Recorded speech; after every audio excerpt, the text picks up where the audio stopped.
tu ni la hin Kiolin na chom chakhat na nei ki do hitin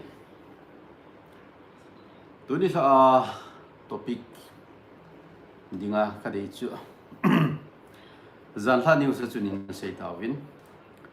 ichi mizo mina ichi mizo nomenclature mina kisim do cso kisim do hi tu la kisim do ni hi tan ichi chungchang hin zan hla news ve ha chun ina mu dio ka ta sanin chi hi tam ta zong ki se hi zong le hi het jing dim ka ta sanin aji chu news ngai hi tam zo hi ji hin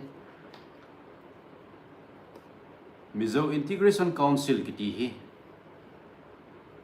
aung thung ding October ni sim som lenga ni le lamkai tha ho ki ha sil na o taking lamkai ta tha ho na pan mun lo na installation program chule o taking ceremony ding hi YMA hall lamka hi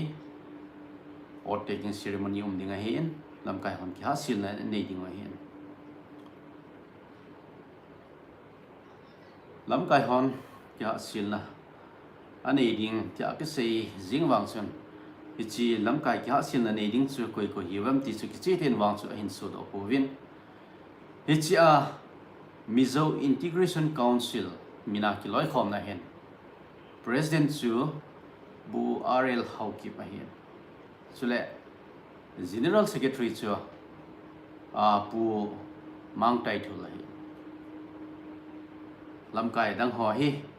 or taking ceremony nei ting le hong ki hebeb ding hi asia kana sei jing hen ke hin Mizo movement a hi lo a hi le Mizo related political movement to akibol ho hi ken wang chu phachom dinga kamu lo hi le phachom dinga gel hon ki loi khom za chum chum sim amo thu hi mi thil bol zo si chu ai seles akini thelo hi a hin la hi chi thil ki bol hi ken wang chom din ka gel poi ti chu kain sei hian lang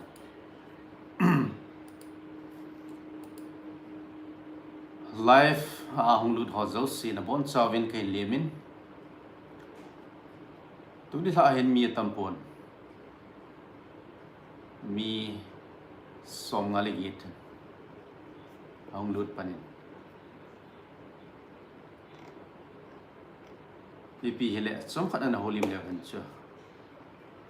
ban zong hong lut holding in kagin chain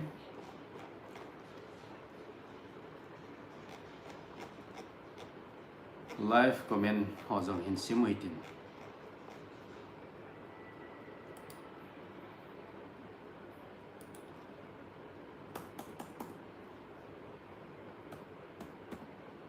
comment lin no sim le no men laptop lang join in beng mobile ai vet le neo be sen ki mu phaji hin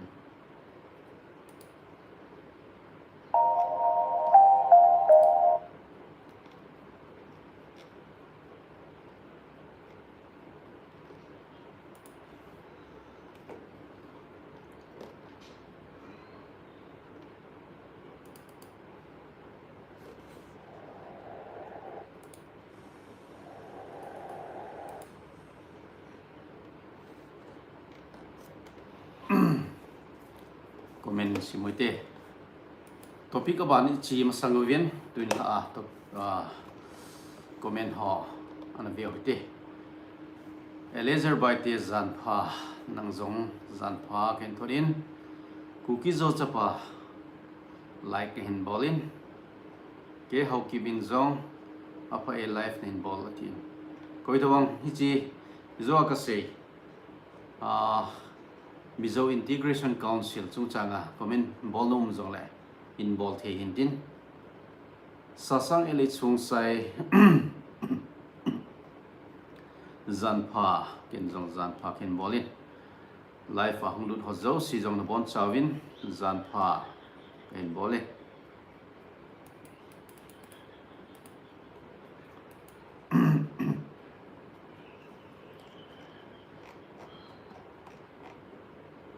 tu ma sanga chun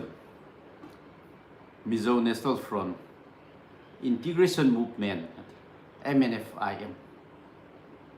aminu jong chu NSC and IM to ong kilo de che jing IM hong pan le it's MNFIM hohin Greater Mizoram ahilo aile UT at you a demand go UT demand ball di tho hiu le to a UT ki ball so ai demand ki ball so ai anung thop jing wa phai lo ham ti kana sei chu le Greater Mizoram chu to a UT demand ki ball to ki banga hi ya kan sei sai ta na velin sei dang ka tem Mizo Integration Council ki di ho MIC ki di ho in demand hin ball hi a phung do hi lai vin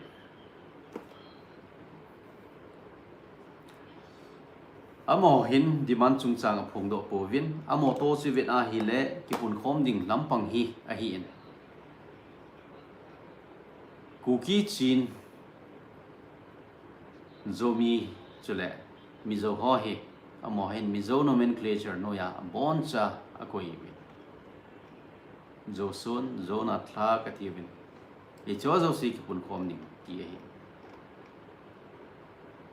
Mizoram ayuma hile kan sei sahin sei kin kati Mizoram ayuma hile alo thelo Mizo ka hi Chin state a ka chile Chin ka hi ni Manipura kuki hi ngai as per record as per historical record Mizoram ai chile kuki chapa zong Mizo a hi ding adei sa ole Mizo hon itidana Manipura Mizo hi te ding agur chu chi chung chu na ku ki ho jong Mizo ala lu te ding agur ham chi koi sam ken do anom ule naw so pi sangam zona thage ti wa hile zo son te aki gel wal I bola as per government record a chi chi thelo ham ti hi ka sei no me Mizorama Mizo ka hi poi kitile ama ading wa ama ho ichi e ho chen gam sunga hong ti le a hong mu zo hilo e ho chen gam sunga mo hon Mizo movement hong bol over Mizo movement bowling at you e ho zo si zo Mizo nomenclature no ya kai lu ding ki go MNF IM ho to go jong su an ina sei ta vin to MIC ki ho an hen ball ki divin MIC put do ho jong si vet ai le Mizo thing sen jong lo khat jong chu e to ka pau tho ho hi git na lai ka so pi mo mong RL ho ki khat chu hi ki le isu pi mang tai thul tu ma sanga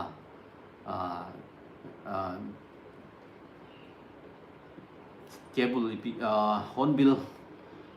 cable media lampanga an thlai le chu hi ipilung gel ipilung tup a hilwa hele ipi doile tuma ichi Mizo Integration Council asim do ham chu kichi te na phung do po a hila ka sei ban chin zom leng hilanga he Mizo mina nomenclature is sim do jong level ipi apa chum na ding ham ka thi Greater Mizoram chu abai ding hi jong le ken wang ka dei poi ka ti sai azi chu hi Greater Mizoram ma abe sa guru hi ei ho Sumpi gamkai Ferzol gamkai bo Kangpo pi gamkai ki dal hading Zirbam ki dal hading None ki dal hading Tamenglong ki dal hading Ukhrul Kamzong Tingnopal Chandil Kuki te chena zosi ki dal hading ichi ei hon neo chakhat bo Mizoram ma inga be ki go de chu lungneu kai jong ka se bai ta mu di zong la ken wang ka dei poi ka na ti sa he dei zong ka dei lo he bai ta mu di zong le ku ki ten dei lo diu ngai ichi Greater Mizoram ai lo le Mizo Integration Movement ai ho ku ki cha te ki khen tel na ding ita bang movement ita bang to gon ho ku ki cha de to so jing hi I bi gel hom ken wang ka het lo ole ichi songpi gam kai lam ka gam kai a cheng hoin nom ka sa po le ka su pi sangam ho su dan de itiu ham chu he po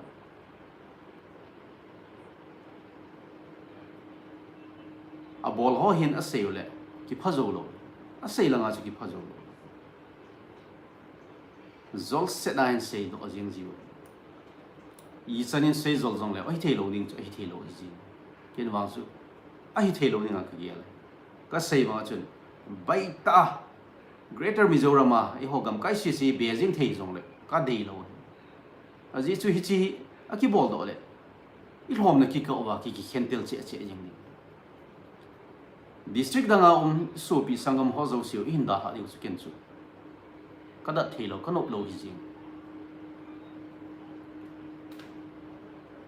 ha comment phabem sim ku din aban an se beu ti Amy Boboy tu chum ta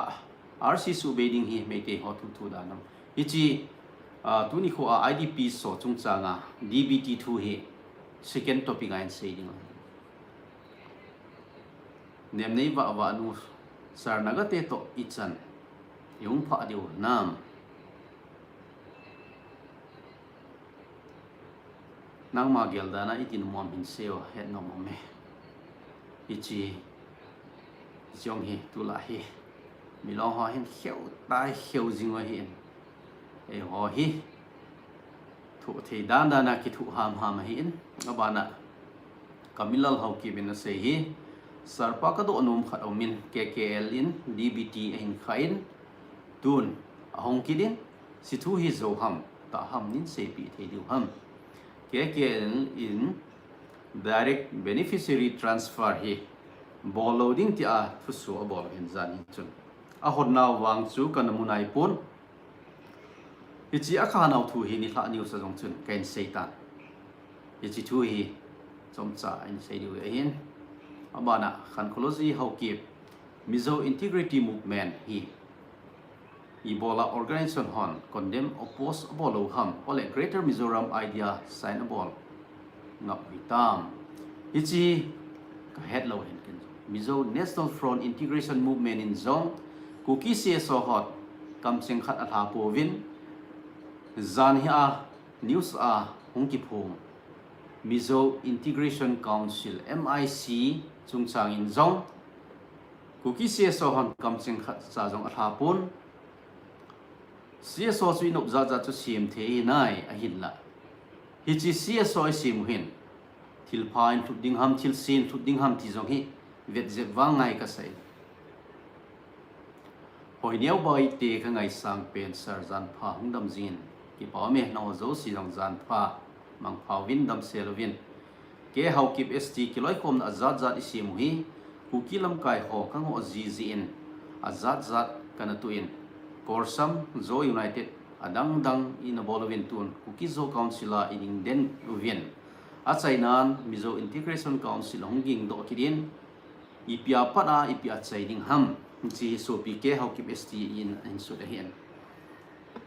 hi Mizo Integration Council hi Mizo homong zo hin support a bol nam zong aki hepon hi asunga hi itabang to ogonum ham chu ki hello koi ideology ham ki hello mastermind koi ham ki hepon atup adoy zong aki hepon kuki se so hon Ebola opposable ham ti ado nong ki bol so do thi kham se re ki khentel na din ki podo ho hi opposable le ngai angai kum jong ding gan nan ten ding chu hi zong le ipi ham thil khat neo chakhat guideline ham ai lo le ga na neo chakhat ham ai lo ni phem khat be awang chu atu tang le thei khat wang ski bol le de le jing iki pun khom dio ha ta ki ngai to jing la ya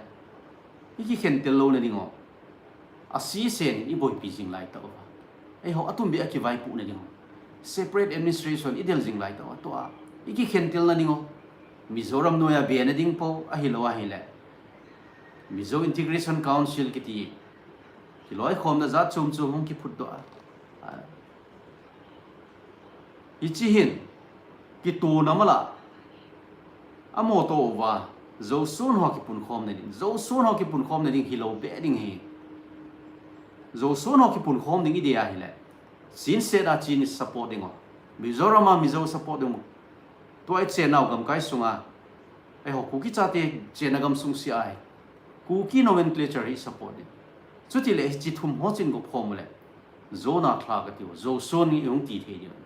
atu ai na lang zo sewa ichi Mizo nomenclature hi phata dop sang ning supporting good while hoya chu ki tu no ding hoya chu ule naw ki ka a ki ngai lut na ki khoto nom ni ham hi chimala ki het khil na ule naw ki ka a ki vet da na hu pung che che ni hung tam che che di hina lain hi ji chun Mizo nomenclature mina CSO bol nom hiwa CSO sim nom hiwa le Mizoram ai sim ni wa Mizoram akun CSO jong anok do win sim thelu da ni win ka he student organization ding akon Mizo Zirlai Pol MZP ni chule youth ho ading khangno ho ading en YMA Young Mizo Association ni yun hichi hi Mizo mina kiloi khom na ni che hi jing adang hi ho banga kuki mina CSO zakhadi che di ni ho to bang hi hilo hi ai ho i che na mun wa ai khon kuki mina in ball ho bang wa hin Mizo minin zong ni je ni bol lo ta wi amasa ki bol do pa jong sio lam kai li na hengovin li la achun cabinet expansion jong ta pon tu a 15 ni le or taking anei go do hi MIC jong he isan hung hung ni nam ki sei thelo ka sei bang achun ule naw ka hi tiwa ki turing ide wa ki pun khom ning ide wa hi chi Mizo nomenclature him che naw gam sunga hi thei chana I pu lu lo hi thil pha hi ding ki turing ide wa le langa hi ku ki nomenclature hi hata idok sang wa hi chi noya ki khai ha te ding I go ngai Mizo hon jong langa cheng Mizo hon jong Mizo ka hi Mizo ka ni tiwa hi le iki to lo hil ding ke jong ai zol la khon cheng ga tin Mizoram la in cheng hoi tin ai ho ku ki ka hi tin peng peng le hen Mizo hon e Vietnam ni na si jong hi Mizo hon a ki gel le ka di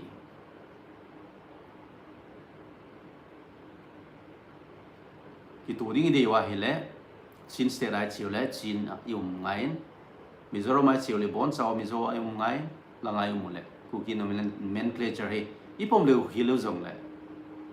thi be be na le hen ei ma nomenclature ei man ide sa khat chu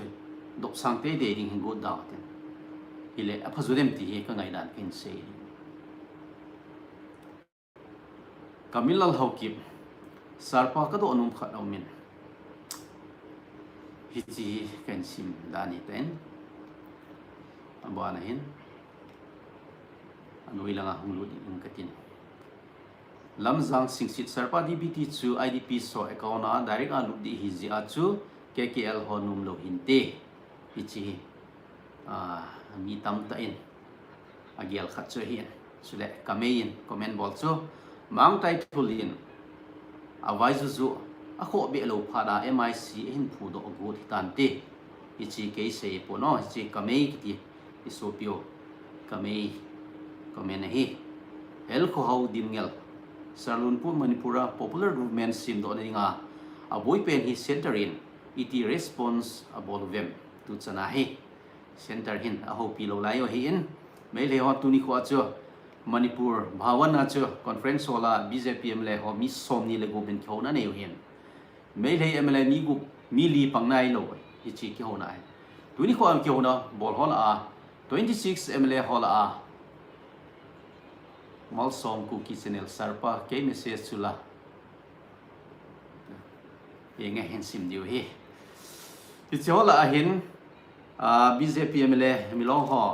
ku ki sa ten channel la ko na in hen do dei ta in hen do SS Olis to Hill Area Committee a chairman Diganglung Gangmei milong amani jong cha ka pangthlonin adang chu mei le hi mei lei somni le ni milong ni BJP MLA zediwa kona BJP analut achapudin zirbam MLA pazong meeting achun na pangpon meeting a panglo la achun Heirok MLA TH Radishyam ex IPS officer pang ana pangpon Y Radishyam jong apangpon chule Rajen Jong Panglo he MLA Milia Pangpon MLA Misomni Lugumin Kihona Nevin BJP MLA Goma twice 37 Som Tumne Sagi Som Tumne Sagi la ai ho Kukitsate MLA Sagi Ama Hoto Igot Mile Som Tumne Sagi Tuni Ho Kihona Pang Som Nilugup Apang Lowli Kukim Le Sagi Goma Som Tumne Sagi Yuvin Amo Hin MLS somni le group hochun popular government sim do te ne dinga togun thuta ana simovin Northeast BJP Northeast in charge sambit patra kimu pidingo azole Union Home Minister Amit Shah kimu pinadinga appointment a whole light taw Amit Shah na kimu pidiu ham kimu pilau diu ham aki hepon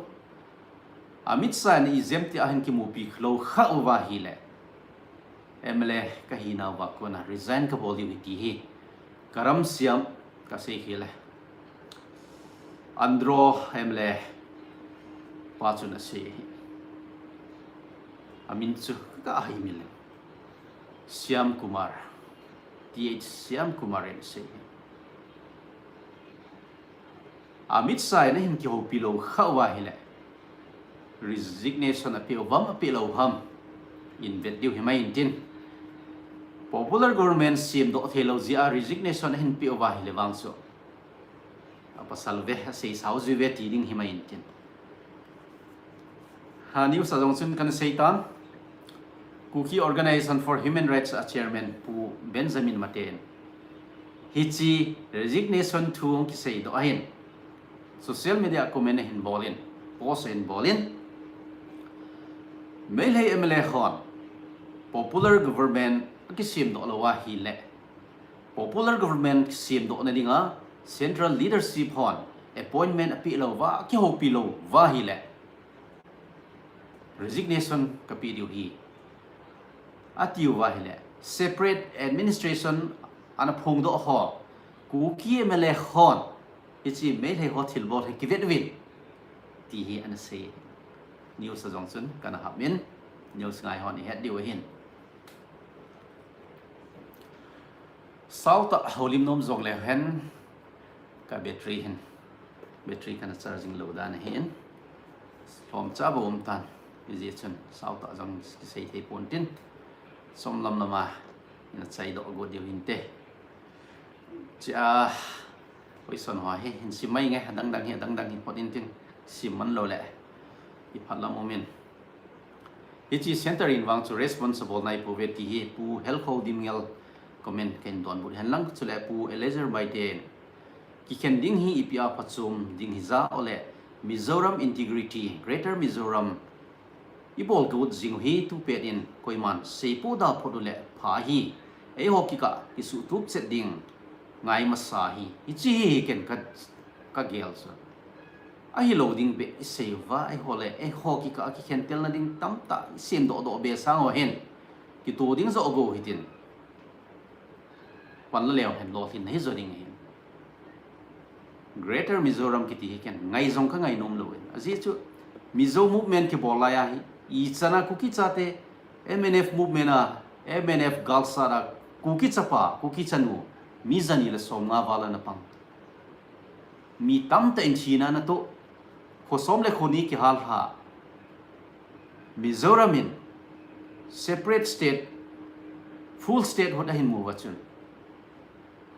MNF keder ho athita sa hong su es gracia be piu hen lang a hi lo le ajite achate be pension piu hen lang chule ana hingla lai hong su pension piu hen lang a hi lo jong le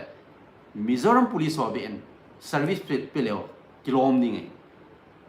don lo dai lo wa ko jing tu chan ya don lo hi hi cho hi video hat kan se min Mizo hon ku ki de chunga ba le tham lin ta tam ta na nei we kan ti ane yo hi iti la thin sa do diu ham chu ki hello lai MNF movement la ya thiding hinding kho salwa pan la hoi pu pa te ho bon don lo dai lo wa tu chana thu se lo ma to a ei hot greater Mizoram Mizo movement ipi vet ham ka ti so avela ki le plasa ki ding gu ham ka ti ken ko som le khoni ki hal nu me izat ki su se ki su thang hoi sipai hon isan ge imi sa su gen the khu kia lao giống in kia lao giống ipam government in sa tha na dinga Mizoram government in sa tha na dinga compensation ima cha jong pelo athi mang ho jong ex gratia pelo service jong pelo but le tham tam ta nei vekti anei wa hi ka sim thu hi loin Mizo National Front na pang MNF cadre civil hen lang chule arms soya na pang ali song hin ke yaw mai angai chat dong zuya su ken jong hoi lam khat pe na ka ko ye ngay cha da le ken jong ken la do jing amina bai ne ma jong ken sim jing nin ku kya ho jong a bon cha kim ke yaw mai record ka ko ye a chi sa ni ko a statehood amu la ya bon chu chan ge ya thina man nan tu ho don lo dai lo wa na koi ho tu hin ga ki bel jong le ipi jong epi de wa na ken e bu wa sia Mizo movement Mizo integration hi se jing hom ka ngai nom lo el ken wa a tu se za da wa le in don bu jong la kho ka sa ipi kinep na nei wa tu chan ge Mizo movement Mizo integration na se na lai ham chi ka do anu so bisanga mai gelwa hile Mizo movement la ya MNF cadre ho civil hen lang arms wing hian lang hi jong le a bon chawa compensate an bol yo es gracia pe dio service pe dio jong su bol khokya hal jong adon lo ken wang su kin wi sina ali ne ka thi ei noi si je o ha ti adon lo dai lo wa iko yo ka ti no Mizo movement na pang ho ama chu Mizoram government statehood amu nang wen chi chu pi vekti ka khanga ka za kha lo yong hi thului ho MNF movement chung chang thu hen lang thului lui ho hi heading no mi khat ka hin ken jong ka zo chana he study kana bol he tu chana he ka head kha lo bi je chen Mizoram government hen chule Mizoram CSO hon mik pi hoi ku ki de chunga bale tham tam ta ani ho hi sa ding wang chin go leo chen ki pau min te ka ti no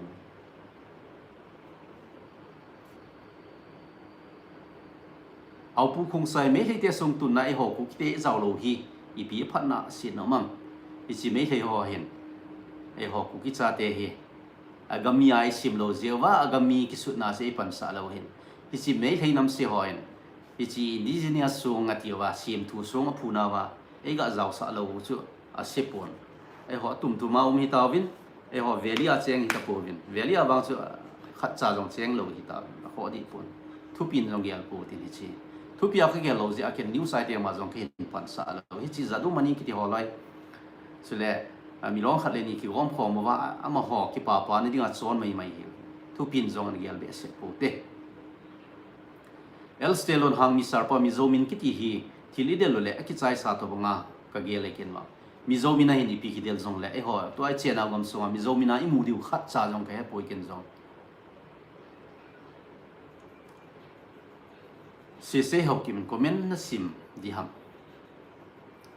kim nei hat học kip society sim deu hin hi naw ki phun do hin a pet pet in ngaw hen ole policy chum be lut khat to ham hi chi ka se hen ken jong hi chi ai policy lut ham I pi to gon ham behind the scene I pium ham ya po ve mal som cookie channel sarpa ke message chu la chung langa kamu hi ben se chung langa hin message khat sa jong kamu pon ole top chat live chat bon hin da on pu sarpa na message chu lo khat to hin te kamu do hi be chian se bo hi kamu in aba nen sun ko gin kip gen kangpu pilanga chan khu kilna mangdom dom te lam kai lang lam kalang te hi nge a hoya pha cha cha bo hilnan mangai tin a phalo CSO sim do do jing ai lo ala phachum lo be movement ki thi ho jong hi na do le hen chu pha hi se ho kip popular government sim di ku kim le ho na zaw lo leo to ki bo lo di hin video he MHN 60 days I chi jong he se wi popular government sim do ne ku kim le ho zaw lo ji wa centering sim dong lo hi ti hi tu ni khu sun khat hong ki thang ki den ku kiem le ho hi centering in chan ge approach and ball yu ham cha sei thei pon ku kiem le ho stand point jong he tu din mona hi ipi a hi ding chu a ki sei thei pon ki chan hin an nga phot tin khan khulo zai ho kip sari bola sa ki mu to ka me le te to te bula ka to khom lo dio a hi a tiu ham ka ti le ibola e ho emle te chu popular government sim na dinga to khom ham ibola sa chu emle hon a phun kho ham popular government sim na dinga emi emle hot to khom na wang chu approve mi ma cham lo hi is it not is live video ahead even tu ni chu ken zo khat kana muin ku ki emle ho zong pang thim da ni chun ain se a hi wang in not is live chu ka ven a video zo siu ka ven ai la chi ong ki su thang pen chu ka mu lo hi ole ain pot sai chai wa adilate hom chu ke pot ka mu lo hi en is it chun ka mu lo ji chun ken news idea ma ken pan sa lo ken zong a pot chen na ding thei lo ha chu ka sei nom lo ji ai kan pan sa lo ka ho la hi not is live ka vet le video clip chu not is live hi tho not is live a side of ka lu la ka check le chi video chu lo a video to sun chu tu ni kho ki ho na nei wa mai thai mle som ni lu panga li pang lo ti ho ku ki mle mi sagi to go ma bjp mle som thum le sagi hi ti ho chu chi a sei ho bo chu ken phu nei ku ki mle ho zong a pang ta banga sei u pen chu chim thu zong hi mai thein tu la hi ai khang hin thil hi mo ta san jing thei ei pon hi ti a cross check bol na thei om lo a hi le new song hi ki mo phun ngam lo ki mo phun nom lo hi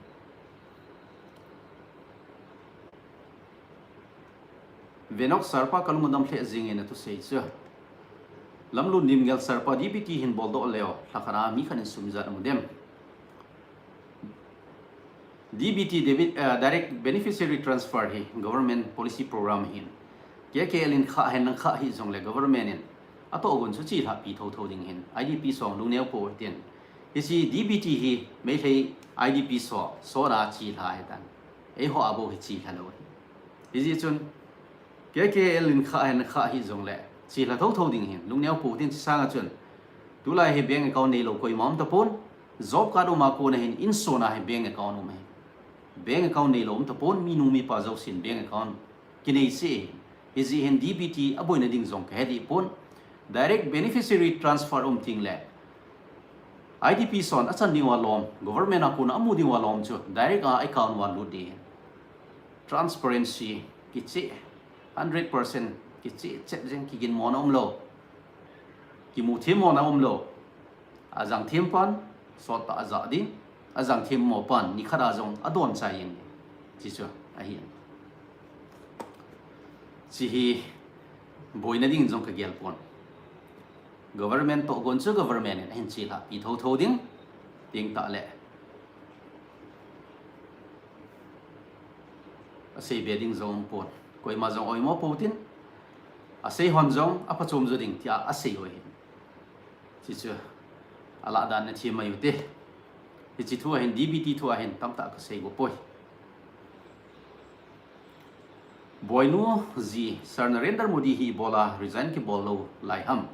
akum hila last September 75 lingtan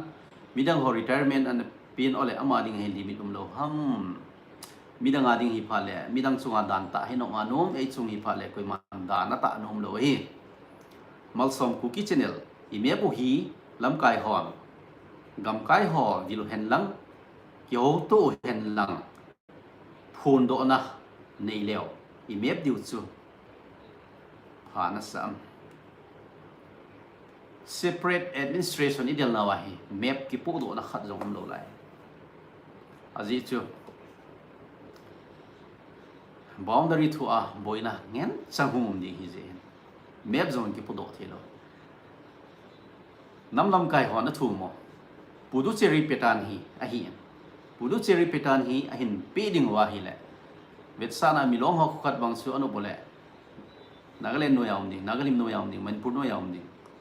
e ho khat bang se vetsana cha sat kam jong bang chu e ho UT no yaum ding lokta project sala milong ho bang chu am ho no yaum ding West Bank ki bolna ka sei bang su อิสราเอลเวสต์แบงก์ปุ่มสังอากูเลยคู่ขัดคนนี้เวสต์แบงก์อิสราเอลกูลเกตคู่ขัดคนนี้เวสต์แบงก์คิดที่ตะบังอ่ะมันพูดคอนเท็กซ์อาเซดีเห็นแหละกวกตาไม่เท่าเจ้าสินอันนี้เจ้าเสียกูโลลีลองไม่เท่าอันนี้เจ้าเสียกูโลบางอัลฮอตเซนซีseparate ปีดีเห็นแหละที่ที่อ่ะจุ่มมาคิดพูดถึงตะบังไทป์ส่วนพุดุเชอรีพิตันจงฮีเคเรลาลอยตามิลนาดูลอยKarnataka noya neo khanum loi ki ha hen neo cha cha agu khom wa Puducherry Union Territory asim do sita banga chu UT demand ki bol hi ja hi map po do ji om lo hin lam kai ho jong ni thimo chan jium pon